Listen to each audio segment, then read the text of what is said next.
ഭാഗമായിട്ട് 2 മുതലാളിമാരാണ് ഇവിടെ ഇരിക്കുന്നത്. ഏതായാലും അത് വിളിച്ചത് എനിക്ക് ഇഷ്ടപ്പെട്ടു. ഈ എക്സ് മുസ്ലിം എന്നൊക്കെ പറയുമ്പോൾ വലിയ പ്രശ്നമായിരുന്നു. ഇനിയിപ്പോൾ ഏതായാലും ആ ഒരു ബുദ്ധിമുട്ടില്ല. കോയ കോളിങ്ങിൻ്റെ മുതലാളി അങ്ങനെ ആയപ്പോൾ കാര്യങ്ങളൊക്കെ എളുപ്പമായി. ഏതായാലും ലൂസി ചാനലിൻ്റെ മുതലാളി ഇവിടെ ഉണ്ട്. അപ്പോൾ ഈ ഒരു പരിപാടി സംഘടിപ്പിക്കുന്നതിൻ്റെ ഒരു പശ്ചാത്തലം നിങ്ങൾക്ക് അറിയാവുന്നത് കൊണ്ടും പിന്നെ ഇവിടെ നമ്മൾ കണ്ടു ഇതേ കോളേജിൽ നിന്നുള്ള കുറച്ച് വിദ്യാർത്ഥികൾ ഇവിടെ വന്നതായിട്ട് അറിയുന്നു. അവർക്കൊരു ബിഗ് ഹാൻഡ് അവർക്ക് കൊടുക്കണം. അപ്പോൾ നമ്മളുടെ സമൂഹത്തിൽ ഉള്ള ചില ചെകുത്താന്മാരുണ്ട്.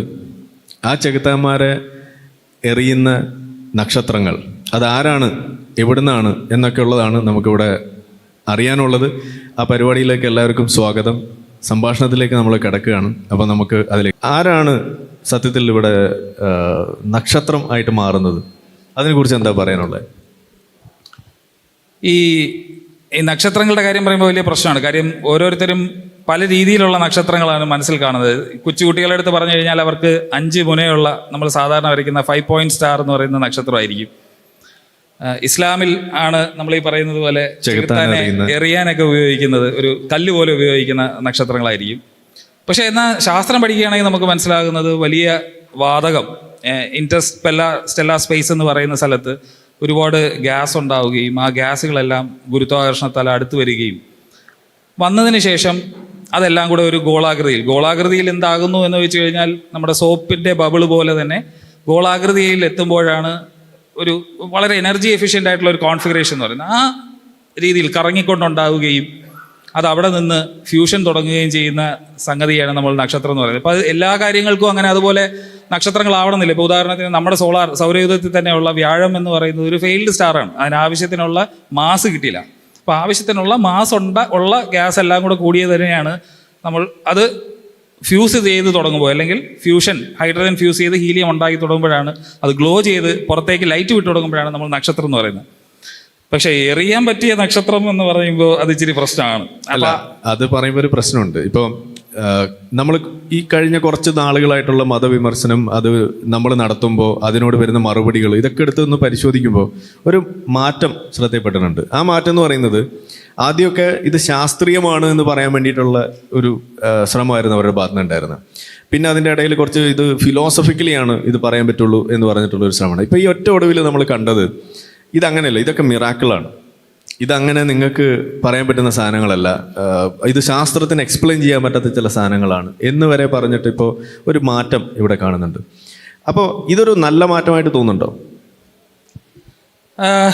സാധാരണഗതിയിൽ എനിക്ക് തോന്നിയിട്ടുള്ള കാര്യം, നമ്മൾ ആദ്യം ശാസ്ത്രീയമായിട്ടുള്ള തെളിവുകൾ കാര്യങ്ങളൊക്കെ പറയുമ്പോൾ ഇതൊന്നും ഡിസ്കസ് ചെയ്യേണ്ട, മെറ്റാഫിസിക്കലായിട്ടുള്ള കാര്യങ്ങളൊക്കെ ഡിസ്കസ് ചെയ്യേണ്ടത് ഫിലോസഫിയുടെ ടേംസിലാണ്.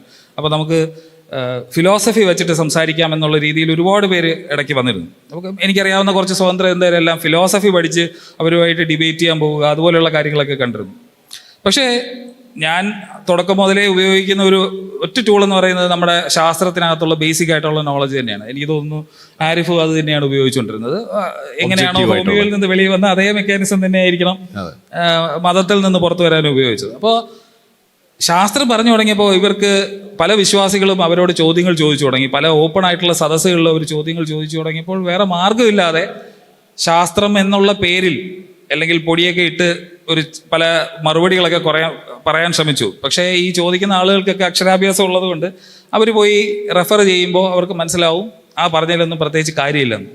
അതുകൊണ്ടാണ് ഇപ്പോൾ പണ്ടുണ്ടായിരുന്ന ഒരു സാധനമാണ് മിറക്കിളും കാര്യങ്ങളൊക്കെ ഇപ്പോൾ വീണ്ടും അത്ഭുതങ്ങൾ എന്ന് പറഞ്ഞൊരു കാര്യമായിട്ട് ഇറങ്ങിയിട്ടുണ്ട്. പക്ഷെ അതിലൊരു കാര്യമുണ്ട്, ഹലാൽ ആയിട്ടുള്ള അത്ഭുതങ്ങൾ മാത്രമേ നമ്മൾ എടുക്കുകയുള്ളൂ. മനസ്സിലായി? അതെ, ഹലാൽ അല്ലാത്ത അത്ഭുതങ്ങളൊന്നും നമ്മൾ എടുക്കില്ല. അതായത് ഇപ്പോൾ നക്ഷത്രം പെറുക്കി എറിയുക എന്ന് പറയുന്നത് ഒരു അത്ഭുതമാണ്, അത് നമ്മൾ എടുക്കും. അതേസമയം ഇപ്പം മല ചുമന്നുകൊണ്ട് പറന്നു എന്ന് പറയുമ്പോൾ അത് നമ്മൾ എടുക്കില്ല. അല്ലെങ്കിൽ വെള്ളത്തിന്റെ മുകളിൽ കൂടെ നടന്നു എന്ന് പറയുമ്പോൾ നമ്മൾ അതൊന്നും ഹലാലല്ല. അപ്പൊ അത് നമ്മൾ ശ്രദ്ധിക്കണം. മിറാക്കിള് നമ്മൾ പറയുമ്പോഴും അതും ഒരു പ്രശ്നമാണ്. എല്ലാവർക്കും മിറാക്കിൾ ചെയ്യാൻ പറ്റില്ല എന്നുള്ളത് എല്ലാവർക്കും, അതെ, ചിലർക്ക് മാത്രമേ അത് പറ്റുള്ളൂ എന്നുള്ളതാണ്. യെസ്. അപ്പൊ ഞാൻ ഇനി ഇവിടെ ഒരു ചോദ്യം, ഈ ഒരു നക്ഷത്രത്തെ പെറുക്കി എറിയുക എന്ന് പറയുന്ന ഒരു കൺസെപ്റ്റ് അവിടെ വരുമ്പോൾ സത്യത്തിൽ അതെന്താണ്, എന്ത് കണ്ടപ്പോഴാണ്? ഇപ്പോൾ ആ കോണ്ടെക്സ്റ്റ് നമ്മൾ പറയുകയാണെന്നുണ്ടെങ്കിൽ നമ്മൾ ആകാശത്ത് നോക്കുമ്പോൾ നമുക്ക് കാണുന്ന ഒരു സാധനമുണ്ട്, ഇങ്ങനെ പാസ് ചെയ്തു പോകുന്നൊരു സാധനം. യഥാർത്ഥത്തിൽ അതെന്താണ്? അത് ഈ ആകാശത്ത് തിളങ്ങുന്നതെല്ലാം പൊതുവേ നക്ഷത്രമായിട്ട് മനസ്സിലാക്കുന്നതിൻ്റെ ഒരു പ്രശ്നമാണ്. ഈ USA നോക്കിക്കഴിഞ്ഞാൽ ഏറ്റവും കൂടുതൽ ആകാശത്ത് പുറത്തിറങ്ങിയ ആളുകൾ കാണുന്നത് UFOനെയാണ്, അല്ലെങ്കിൽ അൺഐഡന്റിഫൈഡ് ഫ്ലൈയിങ് ഓബ്ജക്ട്സിനെയാണ്. അതിൻ്റെ കാര്യം എന്ന് പറഞ്ഞു കഴിഞ്ഞാൽ അവർക്ക് അത് ഐഡന്റിഫൈ ചെയ്യാൻ പറ്റാത്തത് അവർ ആകാശം നോക്കാത്തത് കൊണ്ടാണ് എന്നുള്ളതാണ്. പക്ഷേ ഓപ്പൺ ആയിട്ടുള്ള പണ്ട് മുതലേ ആകാശത്ത് നോക്കുമ്പോൾ നമ്മൾ ഈ കൊള്ളിയാൻ എന്നൊക്കെ പറയുന്ന മീറ്റിയറൈറ്റ്സ് പോലെയുള്ള സാധനങ്ങൾ കണ്ടിട്ടാണ് പലരും പറയുന്നത് അതിന് പേര് കൊടുത്തിരിക്കുന്നതാണ് ഷൂട്ടിംഗ് സ്റ്റാറിൽ സ്റ്റാർ ഉണ്ടല്ലോ എന്നുള്ളതാണ്. അപ്പോൾ അതാണ്, അതായത് ഉൽക്കകൾ പോലെയുള്ള കാര്യങ്ങൾ ഭൂമിയുടെ അന്തരീക്ഷത്തിലേക്ക് കയറുമ്പോൾ സ്വാഭാവികമായിട്ടും ഘർഷണം കാരണം കത്തിപ്പോകുന്നതാണ് നമ്മൾ ആ കാണുന്നത്. അത് നല്ല ആദ്യമേ പറയാനുള്ളത് നക്ഷത്രമല്ല എന്നുള്ളതാണ്. അത് വലിയ, അതായത് ഞാൻ നേരത്തെ പറഞ്ഞല്ലോ എങ്ങനെയാണ് മാസ് കൂടി നക്ഷത്രമാവുന്നത്. അപ്പോൾ ഇതൊന്നും അല്ലാതെ ഒരു പ്ലാനറ്റ് പോലും ആവാൻ പറ്റാതെ തെറ്റിത്തെറിച്ച് കിടക്കുന്ന കുറേ കല്ലുകൾ അല്ലെങ്കിൽ പാറക്കഷ്ണങ്ങൾ അതുവഴി തെറ്റിത്തെറിച്ച് പോകുന്നത് അല്ലെങ്കിൽ അത് കാണുന്നതാണ് സംഭവം. അപ്പൊ അതിനെ ഒരു കവിഭാവനയിൽ പണ്ട് പറഞ്ഞു വർണ്ണിച്ചതായിരിക്കും. ചിലർ ഷൂട്ടിംഗ് സ്റ്റാർ പറയുമ്പോൾ വിഷ് ചെയ്യാറുണ്ട്, അത് വിഷ് നടക്കുന്നു വിശ്വസിക്കുന്നവരുണ്ട്. അതെ, ഇല്ല, ഇപ്പൊ ഇത് പറയുമ്പോൾ ആ കോണ്ടെക്സ്റ്റിലുള്ള ഒരു കഥയും കൂടി പറയാം. അതായത് ഇതിങ്ങനെ എന്താണെന്ന് ചോദിക്കുകയാണ്. ഇതിപ്പോ നമ്മൾ വെറുതെ എക്സ്പ്ലനേഷൻ പറയുന്നില്ല. ആ ചോദിക്കുമ്പോൾ അറിയില്ല എന്ന് പറയും. അപ്പോൾ പ്രവാചകൻ പറഞ്ഞു കൊടുക്കുകയാണ്. അതായത് ഞാൻ നിങ്ങൾക്ക് ഓരോ സാധനങ്ങളൊക്കെ പറഞ്ഞു തരുന്ന സമയത്ത് അത് ചെകുത്താന്മാര് ഒളിഞ്ഞു നിന്ന് കേൾക്കും. ആ ഒളിഞ്ഞു നിൽക്കുന്ന സാധനം പ്രവാചകന് അള്ളാഹു പറഞ്ഞു കൊടുക്കുന്ന സമയത്ത് ചെകുത്താൻ നന്നാവണ്ടേ, നല്ല കാര്യമല്ല. ആ സംഗതി അവിടെ ശ്രദ്ധയപ്പെട്ടിട്ട് അള്ളാഹു ഈ പറയുന്ന നക്ഷത്രം പെറുക്കിയിട്ട് ഈ ചെകുത്താന്മാരെ എറിയും. അതാണ് ഇവിടെ സംഭവിക്കുന്നത്.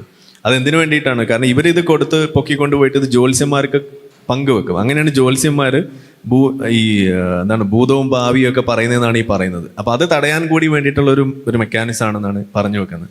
ഇതൊക്കെ കേൾക്കുമ്പോൾ നിങ്ങൾ ആരും തെറ്റിദ്ധരിക്കരുത്. ഇതൊക്കെ മിറാക്കിളാണ്. ഇത് വളരെയധികം ഹലാലായിട്ടുള്ള സാധനമാണ് എന്നുള്ളതൊന്ന് ഓർത്തേക്കുക. ആരും ചിരിക്കരുത്. ഇതൊക്കെ കളിയാക്കേണ്ട സാധനങ്ങളല്ല.